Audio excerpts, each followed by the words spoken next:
Oke, menemukan pesan dari teks dongeng.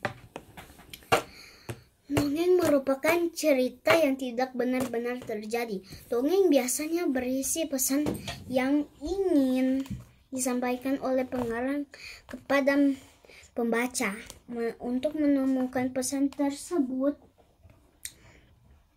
kita dapat membaca atau menyimak dongeng dengan cermat. Setelah itu kita dapat mencatat tokoh menyimak dongeng kita. Dapat menceritakan ulang dongeng tersebut dengan bahasa kita sendiri. Kaki tolong. Oh sorry, aku tidak bersopan.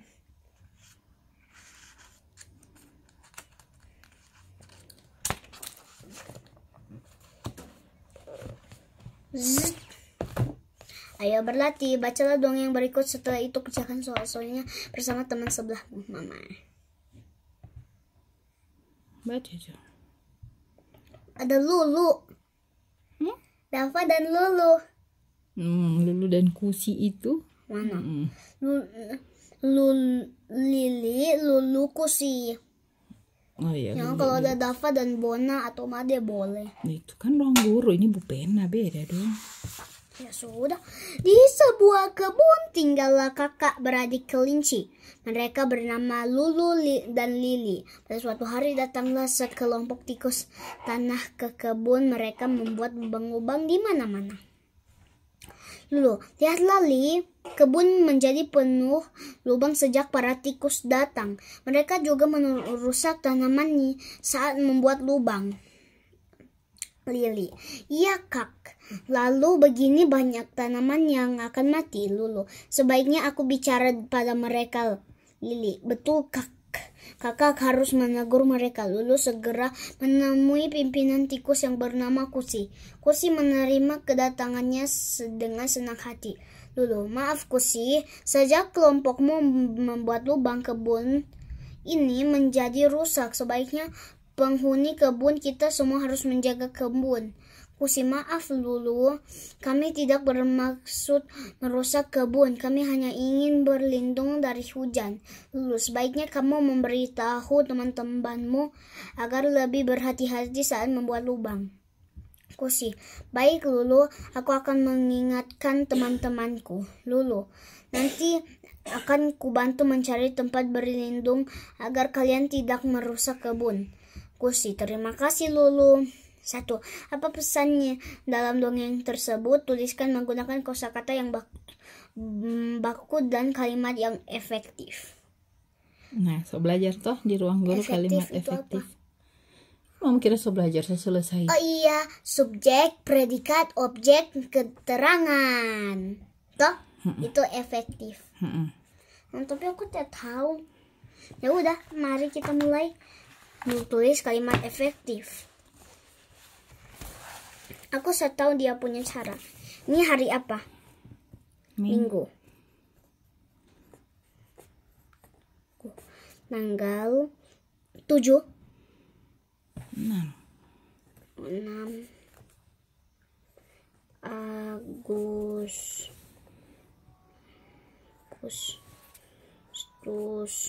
tahun 2023.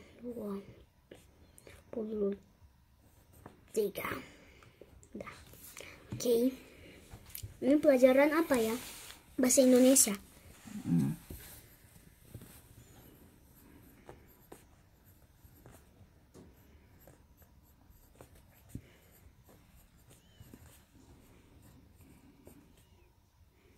Ini halaman 118.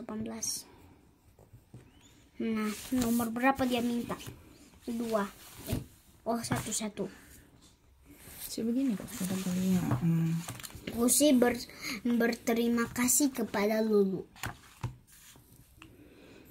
Kusi mengucapkan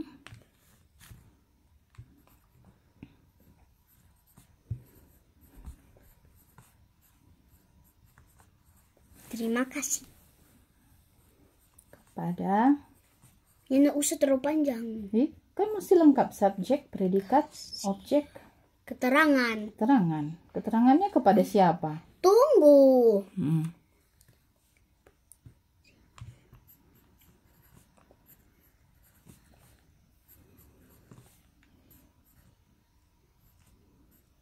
Nah, Kusi itu siapa nama tikus? Itu DP pertanyaan. Kusi adalah subjek.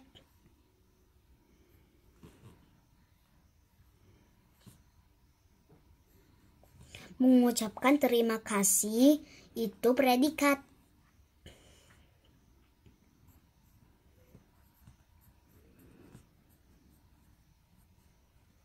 Nah, kepada Lulu itu objek.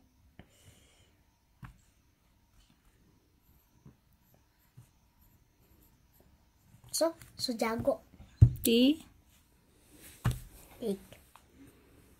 So jago. Dua, tuliskan unsur-unsur yang terdapat pada dongeng tersebut. Tuliskan tokoh, watak tokoh, dan latar dalam dongeng. Maksudnya. Nomor 2, garis pertama. Tokoh ada siapa-siapa. Lulu, Lili, Kusi. Tulis ke bawah karena mau tulis DP watak lagi. Tokoh titik 2. Aku sudah mau bikin itu. Lu garis-garis ke bawah supaya DP watak tinggal kasih titik 2. Nak mau tulis ulang-ulang begini. Lulu, Lili, Kusi. Nah, titik 2 juga DP watak. Dorang DP watak bagaimana? Watak di sini. Di sini sebelah sini. Lulu titik 2. Tidak usah tulis lagi wataknya, kan tahu. Aku terlalu bingung maksud mama apa. Ini kan pertanyaannya. Tuliskan tokoh. Nah, sudah tokoh 3 Supaya nak banyak garis mau tulis. Pertanyaan kelanjutan, watak tokoh. Jadi titik 2 aja, langsung. Lulu itu bagaimana? Jahat, baik, buruk, besae, cantik? Baik. Lili bagaimana? Sedih. Itu perasaan, bukan watak. Kecewa. Itu perasaan. Marah. Itu perasaan, it's emotion. Sifatnya apa dia dulu? Dia tukang marah kah? Tukang nangis kah? Baik hati kah? Dicerita tuh Lulu baking apa, Lili baking apa, Kusi bikin apa? Kusi bikin lubang-lubang di tanaman mereka. Dan Lulu sedih karena itu tanaman sudah berlubang-lubang. Lili bilang kepada Lulu, kakaknya, bilang ke Kusi, jangan harus berhati-hati membuat lubang. Begitu. Artinya? Berarti yang suka sedih itu orangnya pemurung. Murung-murung. Suka murung, makanya pakai pemurung. Ya, itu sifatnya. Kalau tukang nangis cengeng.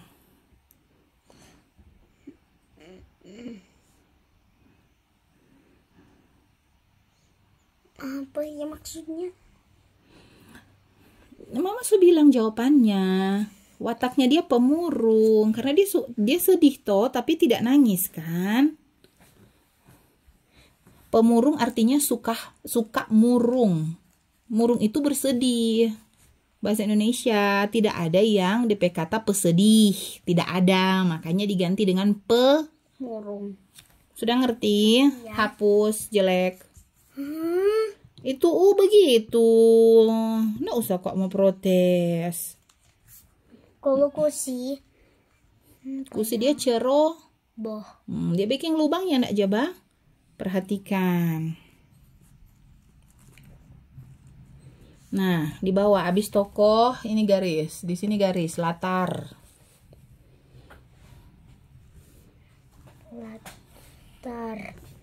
Itu ceritanya terjadi di mana? Terjadinya sini. Di sini baris kedua. DP cerita Lulu, Lili, Kusi dorang ada di mana? Dorang bercerita itu di mana? Di rumah, di WC, di lemari. Mereka bercerita di hutan. Bukan di kebun. Mereka bercerita di kebun. Iya, DP latar kebun. Latar itu DP tempat. Kebun. Terus ceritakan kembali dongeng tersebut dalam bentuk paragraf. Apa itu paragraf? ini kan bentuk percakapan. Bentuk paragraf itu yang kayak ini. Oh, second pendek. Panjang begini dah, bikin kalimat. Kalau ini pakai titik 2 itu bentuk percakapan. Kayak begini dah. Nah, ini paragraf. Ini kan paragraf 1, paragraf 2, 3, 4, 5, 6, 7 paragraf. Paragraf itu 4 baris. Bukan 4 baris. Maksudnya pensil. Haris lihat nih. Ini namanya paragraf baru. Dia masuk ke dalam. Iya. Dia masuk. Kalimat baru. Kalimat baru. Titik. Ada kalimat lagi. Paragraf itu terdiri dari beberapa kalimat. Tek sampai di titik kalimat terakhir. Nah, ini masuk lagi ini coba masuk. Berarti ini paragraf lain lagi. Ini juga coba masuk, berarti sudah paragraf lain. Nah, ada satu paragraf terdiri dari satu atau 2 kalimat. Ada yang sampai 1000 DP kalimat. Tidak. Iya. Sampai triliun leh. Nah, jadi kalau Karis mau tulis satu paragraf, mau tuliskan ulang DP cerita dalam bentuk cerita kayak begini, kita harus masuk dulu, baru DP di bawah. Kita cari dia punya pertama, baru kita cari dia punya titik. Ya, itu satu paragraf. Ini sampai di sini dia. Kalau dia coba masuk di sini, ini paragraf berbeda. Nah, cerita yang tadi dalam bentuk percakapan dibikin kayak begini. Ditulis begini, bisa tidak? Artinya ini ada 1, 2, 3, 4, 5, 6. Tidak harus sama DP paragraf ada berapa. Ini kan lain, ini kan mencari pohon buah. Iya. Itu tadi kan cerita Lulu, Lili, dan Kusi. Mama cuman kasih contoh. Oh, ini. Itu maksudnya. Iya, itu betul-betul. Nah, artinya ini kalimat baru. Ini sampai di sini dia satu paragraf. Berarti Karis ceritakan dia satu paragraf tanpa ada titik 2. Nah, ini paragraf berikut.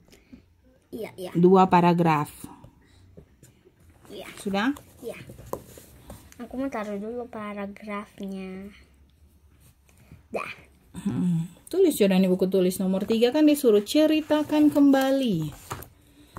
Ditulis. Masuk dulu sedikit, baru kalau ada kesambungan di bawah, dia ikuti garis. Pada suatu hari, Lulu, Lili, dan Kusi di kebun melubangi tanaman. Tulis Jo, kasih masuk sedikit, kayak ini, kasih masuk sedikit. Kalau di tab atau di laptop, di tab DP nama. Tab. Ya, tab. Kok lewat satu baris? Tidak, dia masuk. Ngerti nggak sih tuh masuk? Ini dah nggak masuk.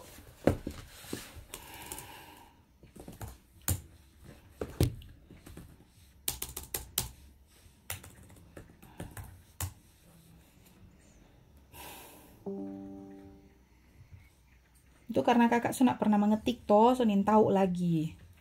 Sudah lu santai dengan ini. Sama tuh suruh kok tahu banyak yang mau. Ini mah ketik biasa. Ini mah ketik biasa. Oh. Titik. Paragraf itu dia mulai dari sini. Lihat, tindis tab. Dia masuk. Berikut, enter. Dia sudah ikon. Ini paragraf lain lagi. Enter. Itu paragraf lain lagi ya. Tandanya paragraf baru dia masuk. Jadi ngana mau tulis di situ masuk lebih dulu untuk kalimat pertama. kita beri tanda ini. Tidak. Gimana Mama ada kasih tanda panah di situ? Mama cuma kasih contoh. Ini kan tidak dikasih. Mama cuma supaya Karis ngerti tuh ba masuk. Got it or not? Terlalu banyak nonton hari ini. Sepanjang siang nonton TV terus. Akhirnya lalot tuh otak. Ba masuk, Kak. Tahu maksudnya? Ini dang nih, kayak ini. Iya. Begini.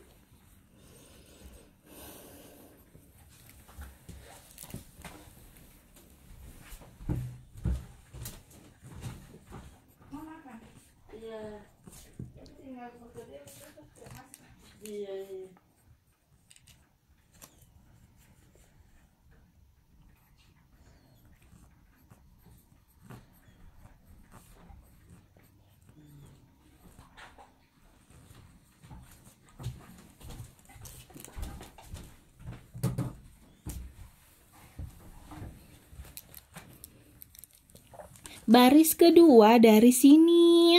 Coba lihat, ini contoh. Baris kedua dia dari pinggir lagi.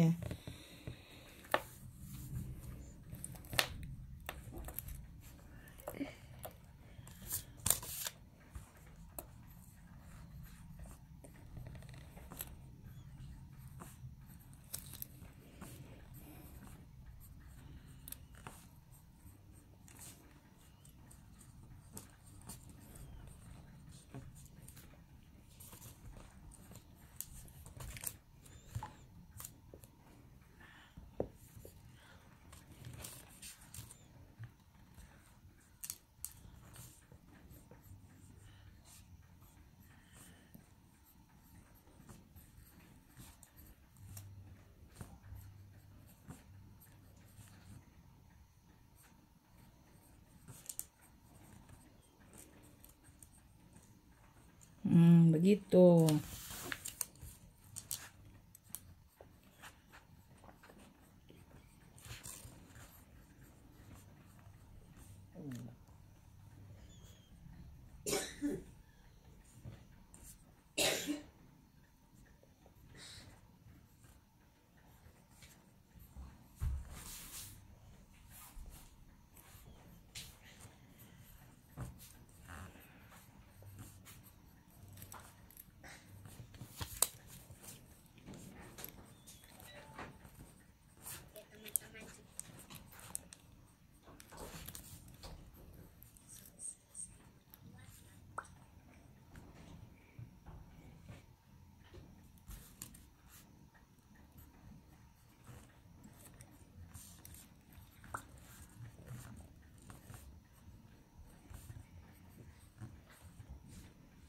Dah.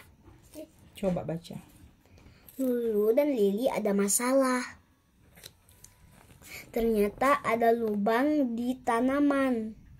Lili bilang kakak bercerita kepada Kusi. Lulu bilang ke Kusi jangan ulangi lagi. Kusi meminta maaf.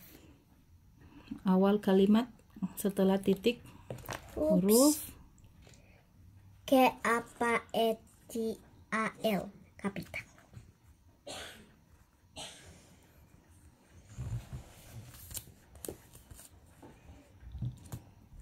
Oke, hanya satu. Selesai. Apa? Kan mau lanjut ini toh. Maksudnya selesai yang ini nomor satu dan nomor nggak dapat lihat di situ, nggak tahu apa yang selesai. Mama kan lihatnya di layar sini. Mendoakan orang lain. Saat kamu berdoa, kamu dapat mendoakan teman atau orang lain yang sedang mendapat kesulitan. Ketika ayah pergi keluar kota, kamu dapat mendoakan ayahmu agar selamat sampai ke tujuan. Ketika temanmu sakit, kamu dapat mendoakan agar temanmu cepat sembuh. Mendoakan orang lain adalah perbuatan yang baik sesuai dengan pengamalan sila pertama dan sila kedua Pancasila. Ayo berlatih.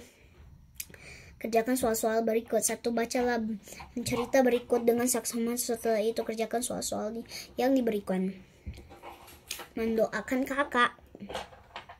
Setiap pagi Fitri dan kakaknya diantar ayah ke sekolah. Pagi itu, kakak berangkat lebih pagi karena akan mengikuti ujian. Ayah akan mengantar kakak pagi ini sehingga tidak bisa mengantar Fitri. Fitri tidak marah. Fitri turun mendoakan kakak agar dapat mengerjakan ujian dengan baik. Fitri juga mendoakan kakak agar mendapat nilai bagus. Kalau aku tidak. Kok tidak berdoa untuk Dedi dengan adik kah? Aku selalu sih, tapi aku tidak mendoakan orang lain selain keluargaku. Mulai sekarang belajar mendoakan orang lain. Belajar doakan mama tua, 2 orang yang tinggal dengan torang. Oke, nanti aku sebentar berdoa. Apa pendapatmu mengenai sikap Fitri? Sikap Fitri baik hati.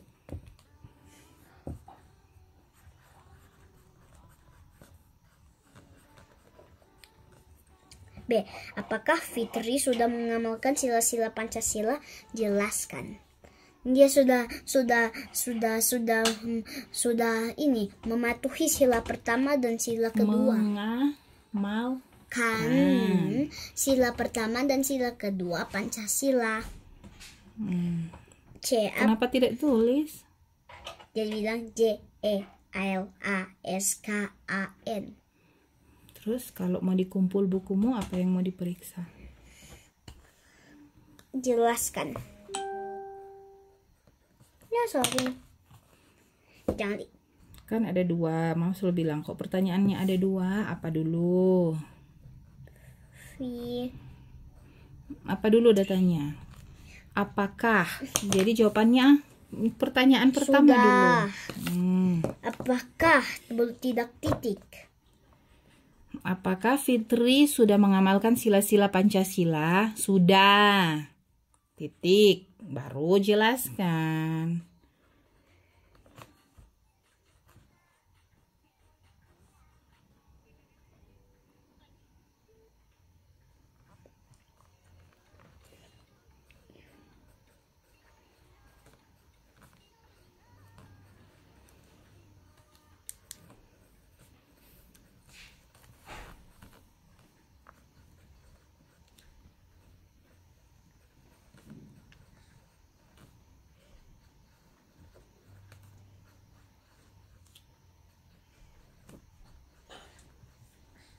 Oke.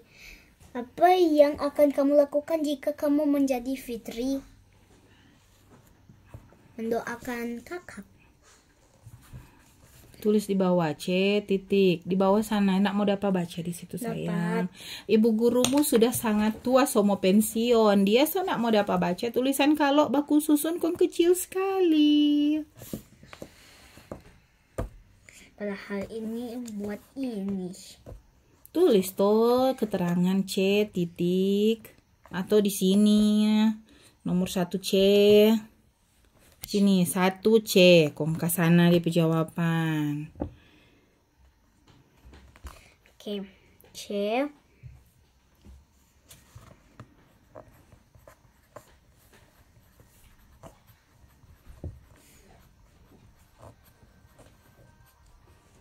Dah.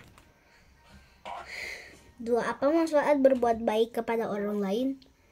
Manfaatnya, kegunaannya kalau mendoakan orang lain,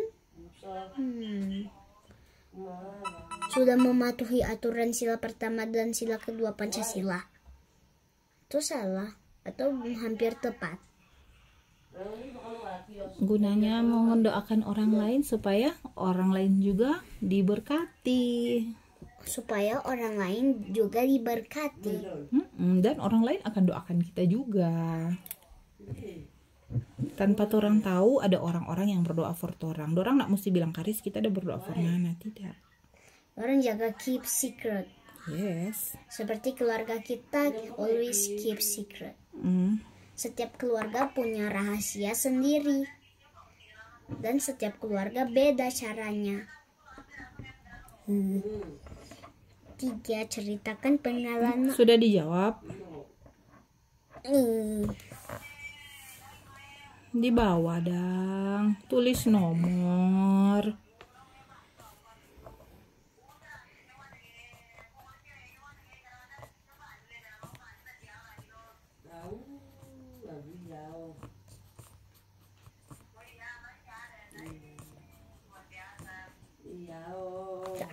Oke, ceritakan pengalamanmu mendoakan orang lain. Tuliskan menggunakan bahasamu sendiri. Pakai bahasa sendiri. Ceritakan pengalamanmu.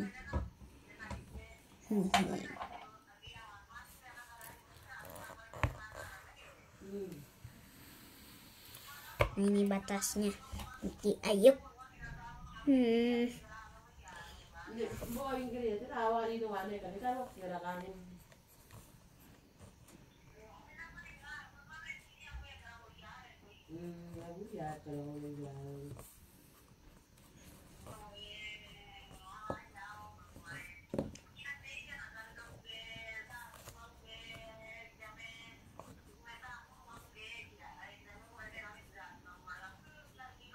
Belum boleh. Terima kasih banyak. boleh apa?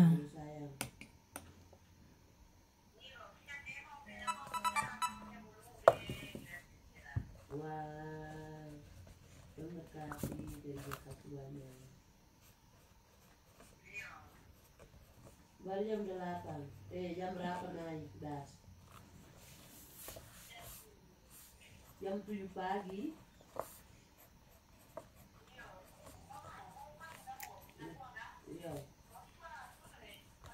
Nah, aku akan bacakan. Aku Oke. saja.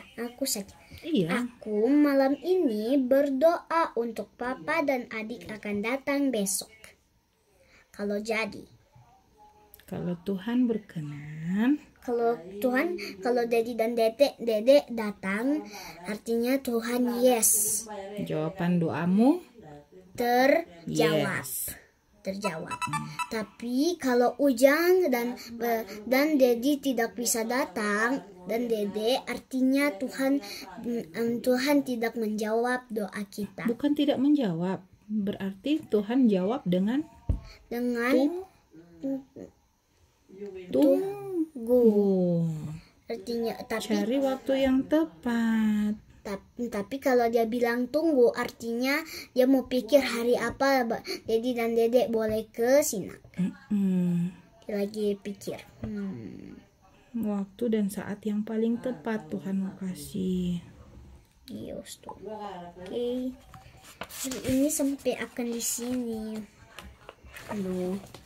Menyelesaikan soal cerita menggunakan sifat pertukaran pada penjumlahan 1.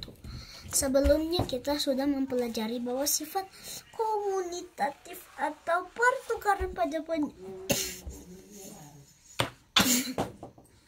penjumlahan dapat ditulis sebagai berikut. A tambah B, B tambah A. Mana tuh udah baca ini so hilang. A tambah B, AB. B tambah A, BA. Apa? Oh iya, salah. Di mana A dan B merupakan bilangan cacah. Apa itu cacah? Itu 1, 2, 3, 4, 5, 6 itu bilangan cacah. Tapi kalau A dan B itu 1 dan 2. Itu diumpamakan. Misalkan A1, B2. Bisa juga A itu 10, B 1000. Ini namanya rumus. A tambah B sama dengan B tambah A. Ini sifatnya pertukaran. Apa DP bahasa ini? Komutatif. Garis, nanti lupa. Komutatif atau pertukaran. Guys, can you sit down nicely, please? Are you inside your class like that? That's the reason why your teacher always angry to you. Be nice and polite, please.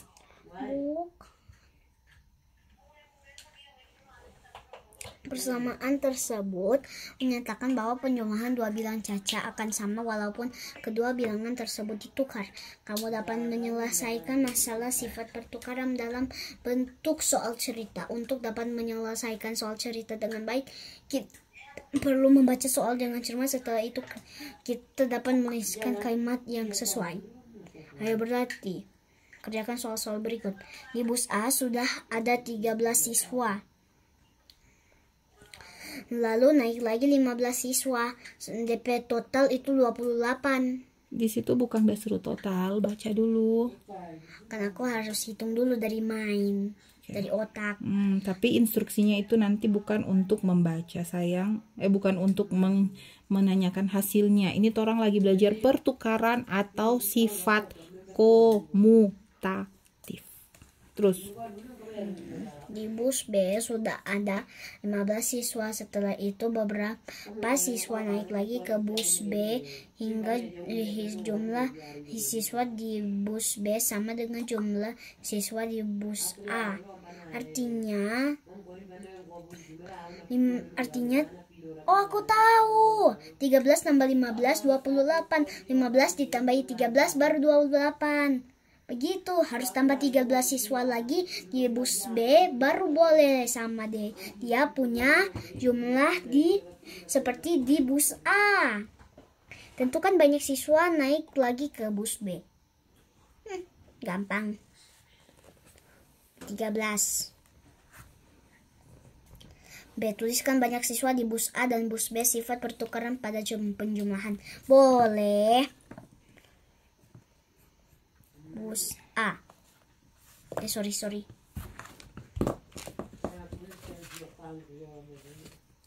Bus A titik 2 itu sama dengan 15 tambah 13 sama dengan 28 sama dengan lagi 13 ditambah 15 sama dengan 28 sudah.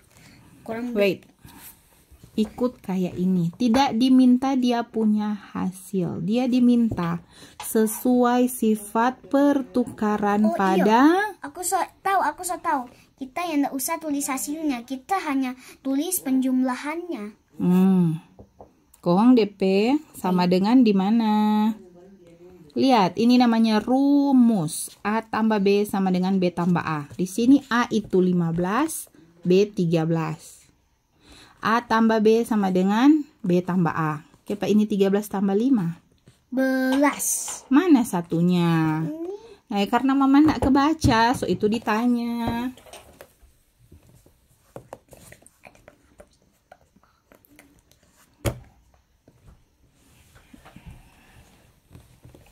Terus. Oke, bus B.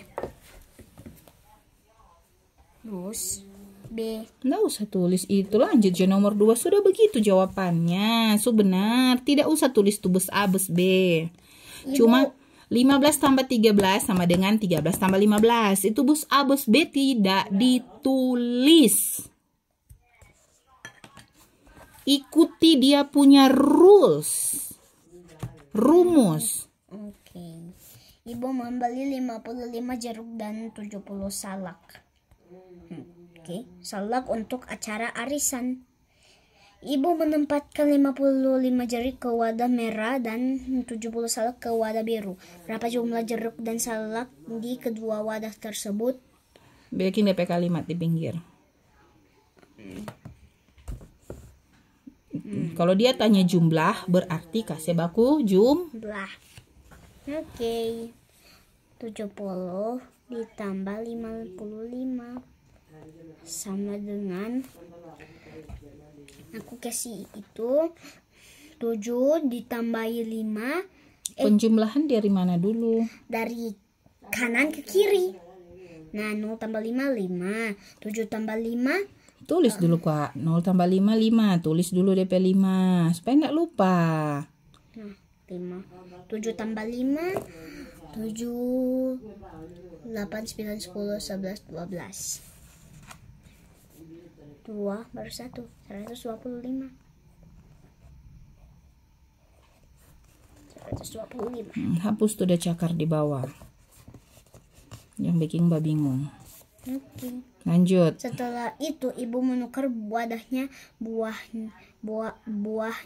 sebanyak 70 salak ditempatkan ke wadah merah dan 55 jeruk ke wadah biru.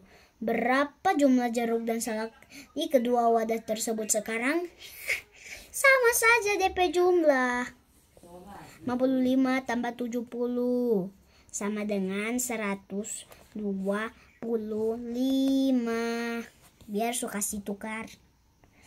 C. Apakah jumlah pada soal A dan B sama? Tuliskan sesuai sifat pertukaran pada penjumlahan maksudnya.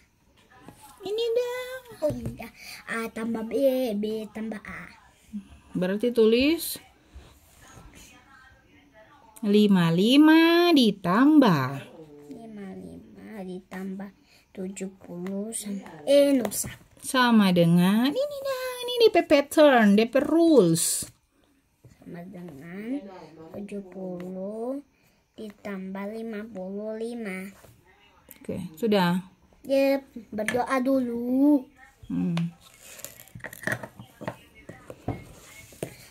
Lord Jesus, please, thank you for helping me to study buku ini.